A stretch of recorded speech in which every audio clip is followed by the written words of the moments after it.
They're great, and I love them. Outrageous. Sex. A bunch of sex.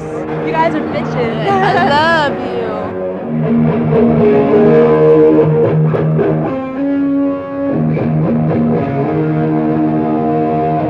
It's okay up here. See if you can guess this one, man. Check this one.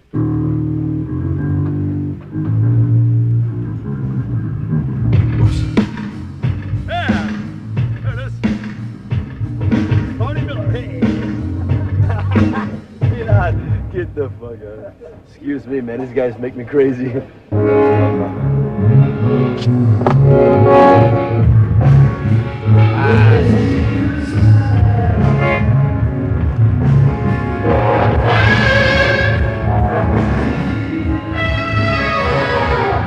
Wasp was actually something that was a brainchild of both myself and Chris Holmes that didn't really come to pass until about almost 7 years after the fact. We had a band originally called Sister.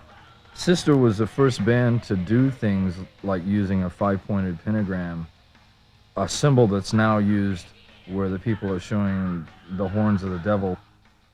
Out of the Sister experience, I met a guitar player, this tall, blonde young man, 19 years old, named Chris Holmes. Oddly enough, believe it or not, I was thumbing through a copy of Hustler magazine.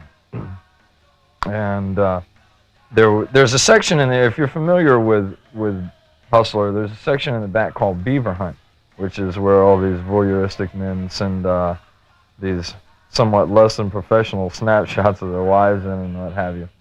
And they always have one for the ladies usually, and it says for ladies only. Well, I looked at it and here's this blonde thing standing there, and it's up underneath it says rock and roll animal, and I showed it to the drummer at the time. I says, look at this goof.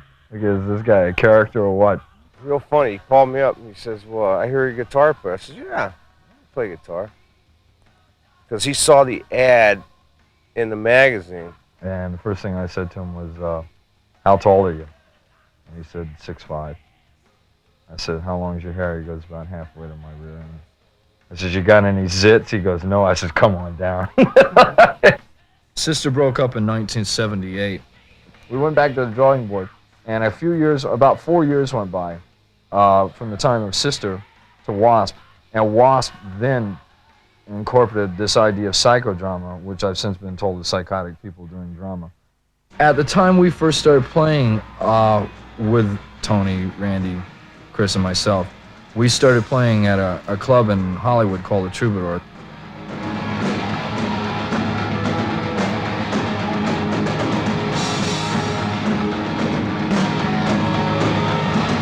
Somebody was asking me the other day how I got the idea for the song Animal. Said I hooked up a videotape in my bedroom, rolled it back, made it rhyme.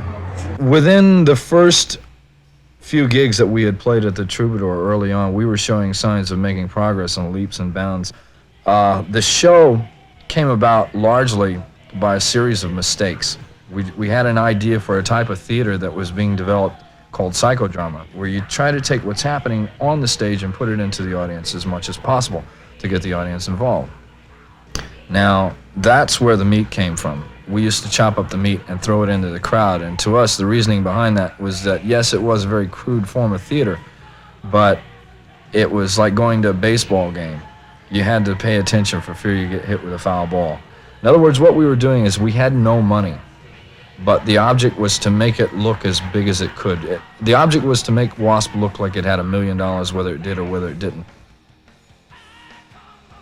Tell you, I'm intense. I should have been born triplets. I got 3 times the intensity, 3 times the sex appeal, 3 times the macho any man alive. You know why the guys all come to these shows and you never see girls? Because all the guys got their girls home locked up. They don't want them to come home sitting here seeing us because they go home getting the Vaseline thinking about us. That's why they never come out here anymore. Wasp, when we did the Troubadour shows, we had the sign with Wasp sign, big letters. We had these flames that go off around it. But we had different heights so we could put this sign to different places. Well, at that time, we got it down 1 click too low. When Blackie went up to start it with the torch, his hair was up, had all the hairspray. And when he lit it, his hair lit. And these kids up in the front, they're going, yeah, burn, Blackie, burn! To create controversy, we staged a blood drive with the American Red Cross in Los Angeles, and they brought down a semi-tractor trailer with 12 beds and a half a dozen nurses. And I remember on the last day I went into this truck, this mobile unit that they had, and they lined about 100 pints of blood up on the wall. And I took a photo in front of it, and it hit me at that point what we had done. But even then, that was showing stages that Wasp were the kind of band that were not content with status quo. As far as the band acquiring attention, we had been on the cover of 4 major international music magazines by then, and then that's what started the interest. At that point, major labels were starting to pay attention to us. There's a club here in Hollywood called Rainbow Bar and Grill, and I was born in the kitchen of this place. I mean, I live there whenever I'm at home. And I was walking through there, through the bar area one evening, and there was a girl there that I knew, and she was sitting with this guy named Rod. And he says, aren't you such and such? Because I had been on the cover of an issue of an English magazine called Kerrang, which he was familiar with. And he says, yeah, I've seen you guys. And he starts going on and on and on about things that he didn't like about what we were doing. And I thought, who the hell are you? You know, I mean, I never met this guy before. So about 3 months goes by, and we were getting ready to play a show in Hollywood at the Troubadour. It was a special Halloween show, and this magazine I spoke about, Kerrang, had sent a photographer, Ross Halfman, out to do some photos of us. And Ross shows up, and he brings Rod along with him to this Halloween show, and Rod said he was coming along for a goof. You know, he didn't take us seriously or what have you. 2 days later, after we played the Halloween show, I'm walking through this Rainbow Bar and Grill again, and there's Mr. Rod Smallwood sitting there again. And he grabs me by the arm, and he pulls me down in the seat, and he immediately starts in on me about what I'm doing wrong. You're doing this wrong. You're doing that wrong. You're not marketing right. I go, who the fuck are you? You know, I says, here, I'm managing this band by myself, and I'm doing this, and I'm promoting it, and I'm doing all this stuff by myself, and I have no help and no money. And I says, where are you coming off from to tell me this stuff? Now, the first time I met the guy, I hated him. The second time I met him, I liked him even less, because now he's really coming down on me hard. Well, after we talked for about an hour, it dawned on me that he had designs on what we were doing, and he saw something there. By March of 1984, we had landed the deal with Capitol, and we had commenced recording the first album. In that first album was what was later to be regarded as maybe the most controversial song we've ever done, a song called Animal, I Fuck Like a Beast. Animal was a song that, because of its highly controversial lyrical content, was a song that people said would never get a lot of attention. We got a gold disc for it. The first album was called Wasp, and it was a collection of songs that had happened within the first year of us playing together. Tony Richards played drums on that first album, but Tony was not to go on any further with us after that. In walked Steve Riley, who at the time was a godsend for us.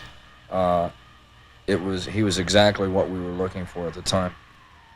Animal was probably the first song, Animal being I Fuck Like a Beast, was probably the first song that really caught on for the band. But I Want to Be Somebody was the first real anthem, something that could be exposed overall, exposed so to speak. It came from an idea of, if you remember the old Barney Miller show, there was a guy on there named Ron Glass who played the part of a guy named Detective Ron Harris. And over the course of the run of the show ran for 11 years. Over the course of this show, after about the 4th or 5th season, Harris started writing a book called Bob, or Blood on the Badge. And he had labored and labored over this book, and he finally got it published, and he's just going to his first autograph signing party, and he's already asked Barney, who's Hal Linden, he asked him, he goes, can I get off early at, say, noontime to go and do an autograph signing for my book? And he says, sure. So Harris is talking on the phone, he's talking to his publisher, and he's just about getting ready to leave. And a mugging detail comes in over the phone, and Barney says, Dietrich, you and Harris, go check it out. And Harris goes, but Barney, I have to go to my autograph. And he says, Harris, I said, now. And he slams down the phone. And he says, God, I want to be somebody. And I watched that, and I laughed my ass off when I watched it. But then I thought about the genius of it. I thought, there's got to be a lot of people that feel like that out there.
Hey, Love Machine, those chicks, wow. I had this chick next to me, right? Like we were filming, and this poor broad, she was religious. I was saying stuff to her and like she was cringing. Her eyes were red and stuff. And she was getting paid $300 a day. And she had to sit there and listen to my bullshit all day long for 3 days. And she was pissed off. I put it this way, I made $300 she got a day, I made it worth it. I made her work for her damn money. And she was okay looking. I hope she sees this.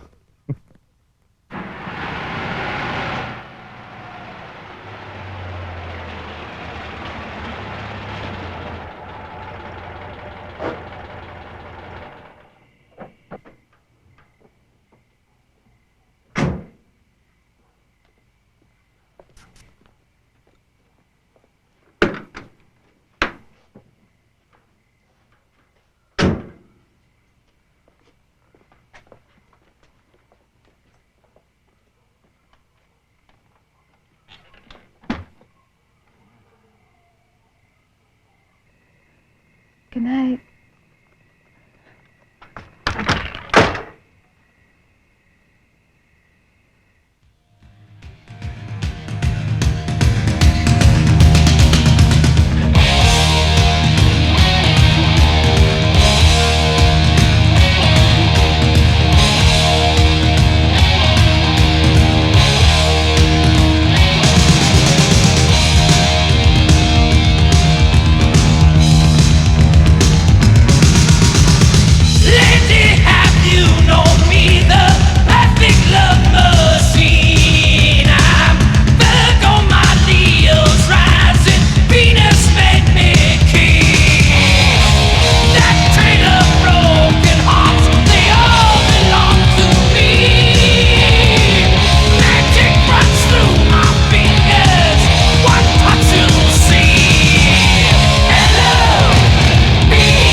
In September of 1984, we embarked on our first world tour, which took us to England, Europe, Japan, and then back to America. And we were gone for about 9 months the first time.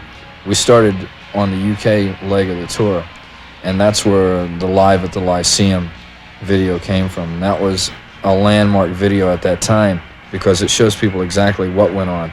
But nevertheless, when you're doing a show like that is that visually intense, I think people are going to come out thinking they see things that never really happened, which is one of the beauties about rock and roll theater.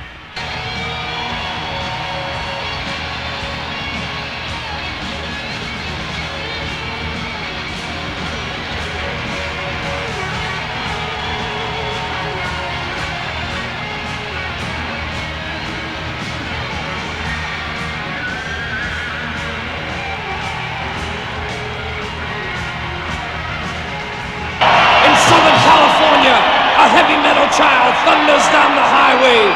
He is the man that doesn't die. He is the outlaw that rides. He is the Hellion.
If you know what WASP means, fine, and if you don't, that's fine too. It was the kind of thing that was designed to give everyone something to expand on, to give them some food for thought, so to speak, give them somewhere to go. In that sense, the name has worked perfectly for us. I don't really foresee, or I don't see myself, the connections with the occult or what have you, because to me, well, I studied the occult for 3 years, and I know exactly what that stuff is about. I don't study this stuff anymore because I've since determined that it's not for me. But for anyone to say that Wasp is an occult or a satanic band or anything like that, personally speaking, I think that's a bunch of bullshit. After we finished the first world tour, we got ready to start our second album, which was called The Last Command. Out of that came some great songs. One of them being the first video from that, which was a song called Blind in Texas. Blind in Texas was the song, and thereafter the video, was an idea of something that happened to us on our first world tour. We actually, it's a true story, the things that happened there. We had about 3 days off there, and we met a guy down there who owns a record store named Texas Tapes and Records in Houston, Texas. A fine young man by the name of Jeffrey Hammer. And Jeff is probably Spuds McKenzie reincarnated. You know, I mean, here's a guy that likes to have a good time. We got down there, and like I said, the 3 days off, this guy was playing the host to the max down there. So we had a good time, and we kept on having a good time. And the song actually came about, I wrote it in the middle of a blinding snowstorm in Minnesota one night. So it didn't actually, the event took place in Texas. The song was not written in Texas. It took, I guess, that long to recuperate after it was all over to try to figure out what was going on. After the song was recorded, we made our first video for the album Last Command out of it. And I would say largely, if you look around my house here and what have you, you'll see things that are direct influences of that video. I mean, here's a city boy coming from New York. You know, if somebody would have told me 10 years ago I'd be living, you know, here I am out here, the cowboy of Calabasas, the Ben Cartwright of rock and roll, I would have told him you were out of your mind. And I wouldn't have given it a second thought, but here I am today.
what you trying to do? I looked at the man and I said, I'm in Texas. The love story's hot tonight. I'm in Texas. I'm in Texas.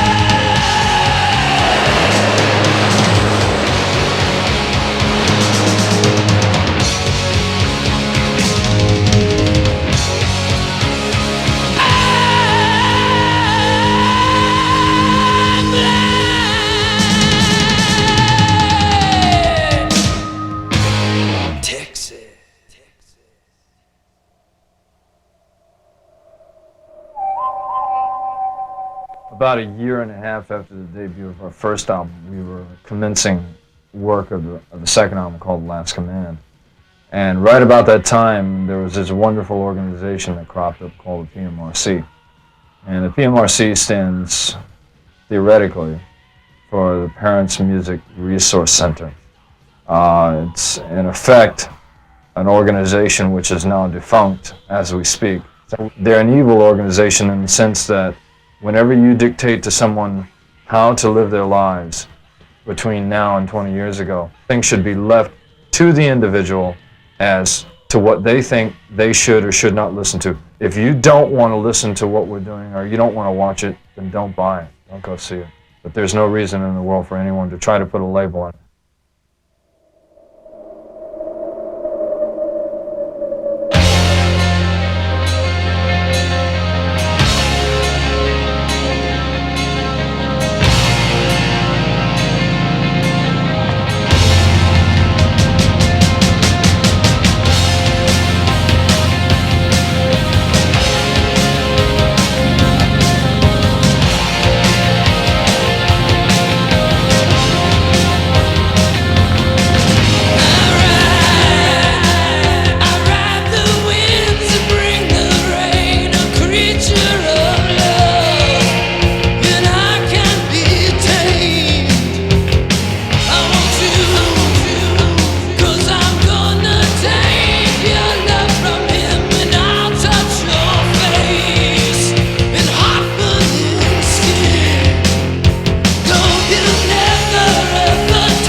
we were in Finland.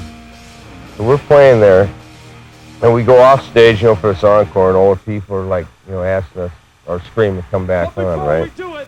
All of a sudden, we come back on, right? And Blackie's doing this, telling about the song. We had a song called Animal, with I F like a beast, or, F means fuck. I fuck like a beast. So, I'm standing there, and there's no lights on. I can barely see anything. And all of a sudden, the next thing I can remember is I was looking at the ceiling, and my roadie drugged me off stage, and I was looking at my amp. And somebody had carried a rump roast about this big around. And it was like about 32, I'd say about 22 degrees outside. It was frozen. And this kid had thrown it up on stage and smacked me in the face. That's like getting hit with about a 50-pound rock. Boom! And I was out. And they drugged me off stage. And next thing I can remember is just waking up. My roadie's shaking me. Go, Chris, get up, you got to play. He just threw me back out on stage. Guitar was out of tune, everything. And I just went out and played the song, out of tune, laughing. I didn't care. The next day I had a big welt on my head. I looked like a cyclops. Couldn't see my eye. We knew, Randy was going to be leaving the band. We knew that already. So it was a perfect opportunity for me to go back and play guitar. So I told Chris, I said, I really don't want to play bass. I call bass a tool of ignorance. And so I said, well, let me go back playing guitar, because I'm a guitar player by trade. Anyway. I was in a band called King Cobra for about 2 years. We toured, did some tours with Kiss in there. And then I went on tour, and it was King Cobra, Wasp, and Ted Nugent on tour. So we were finishing up the tour in Texas, right? And I talked to Chris a little bit at that time, and became friends with him, but I didn't really know anything about at that time they were going to make a change in the band. So when I got home, about 3 weeks later, somebody left a message on my machine. I came home one night, and it was all garbled as messages. Some guy said, John, this is Chris, right home, and call me at some number. And I said, I'm not going to call this fool, some maniac, I don't know who it is, so I didn't call, man. Then about three days, so I waited about 3 days later, and then I came home again, and there was a message on the machine. This time he was speaking clearly. I think he was sober at that point. Anyway, and he said, this is Chris Holmes from Wasp, and give me a call. So I called him up next day, and he told me that they were interested in having me in the band. Would I come up and check it out? Come up and talk to Blackie? And I said, well, sure, man, I'll check out anything. I'm ready for Freddie. I'm ready to check anything out, So I went up and talked to Blackie, told me what's happening and stuff, and I said, sure, I'm interested. So I went and auditioned. I auditioned about a week later, and after the audition, they held a gun to my head, and they said, okay, listen, man, you're gonna join the band. If not, it's all over for your ass. I said, oh, okay, man, okay, click. The third album, called Inside the Electric Circus, was an attempt to go back to where we had originally started with the original sound. The whole idea of Inside the Electric Circus is what the band's viewpoint was when we stood on the stage and looked out at the audience, because it became a three-ring circus out there. We have seen things on a stage that the average audience participant will never witness, because we get the whole picture up there. About Donington, well, and people, they got this custom over there where they like to fill plastic containers full of piss, right? And they like to throw them at the stage and see who they can hit, man. Yeah. Well, they can't afford bathroom. What about the sandwiches? But anyway, no, man. Yeah, I got hit. Yeah, right. I got hit with an apple in the face or anything else. But man, because they throw the piss at us and it just hits the stage and explodes and shit. So we get pissed off and we trashed the stage, And we decided to throw the shit, man. I was trying to hit some kid down in the front with his Marshall cabinet, but man, I don't want to get sued,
video was directed by David Mallet in London. It was done at Hammersmith Odeon.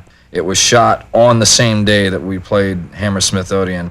Later that night, when we played the actual show, we recorded for the BBC. And there were no overdubs on it or anything. Well, I had to go back to London a couple of days later after that, and I mixed it, and I was surprised at how good it really was. And I went back to the guys, and I says, I think we have something here. I think it's time to do what it is that we do best, which is a live performance.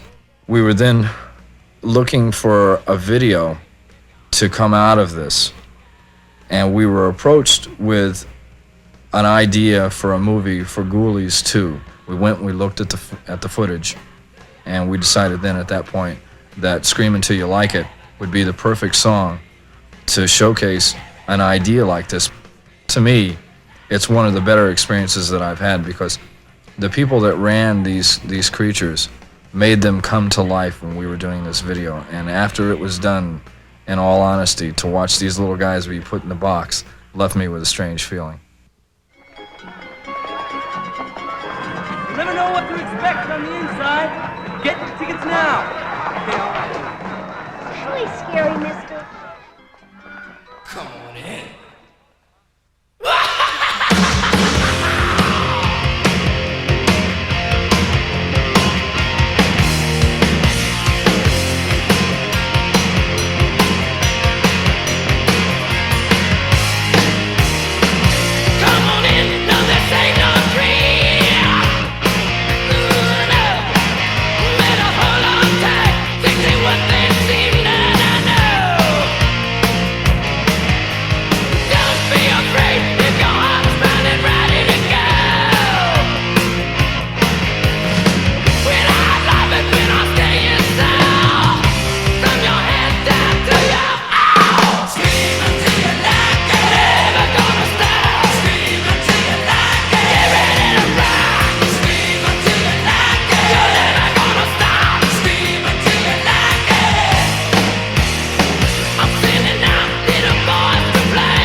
Which direction you guys going now? How's the band coming? What's happening next? That direction. We're going to Well, Pomona. You went that way. Pacoima. Towards the That laundry? direction. We're going to be touring Los Angeles and the greater LA area in January. We're doing Pacoima, Torrance, Downey. Hawthorne, Palos Verdes. Downey. It reminded me of a girl I went out with one time. She told me she wanted me to kiss her where it smelled funny, so I took her to Torrance. Yeah, dude. Right. We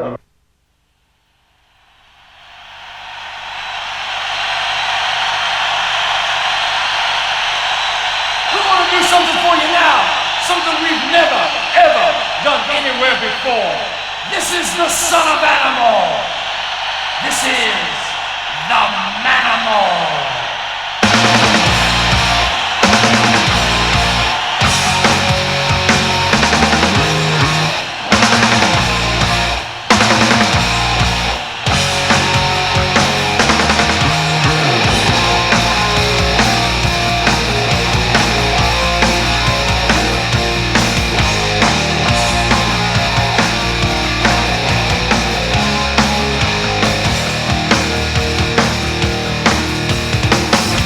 I gotta tell you something.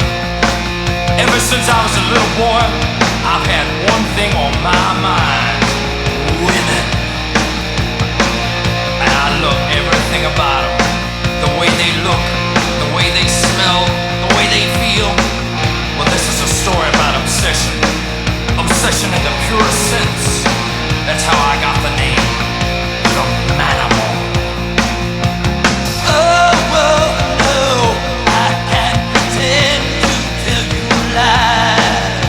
The heat that's flowing through my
this isn't the stuff we normally do for you guys that are buying this. This is what happens when you consume massive amounts of drugs and alcohol.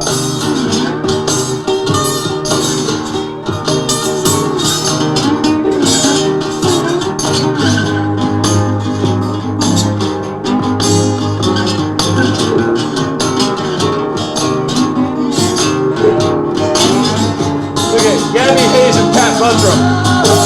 Well. My brother was a douchebag. My sister was a douchebag. I guess that makes me want to. I got the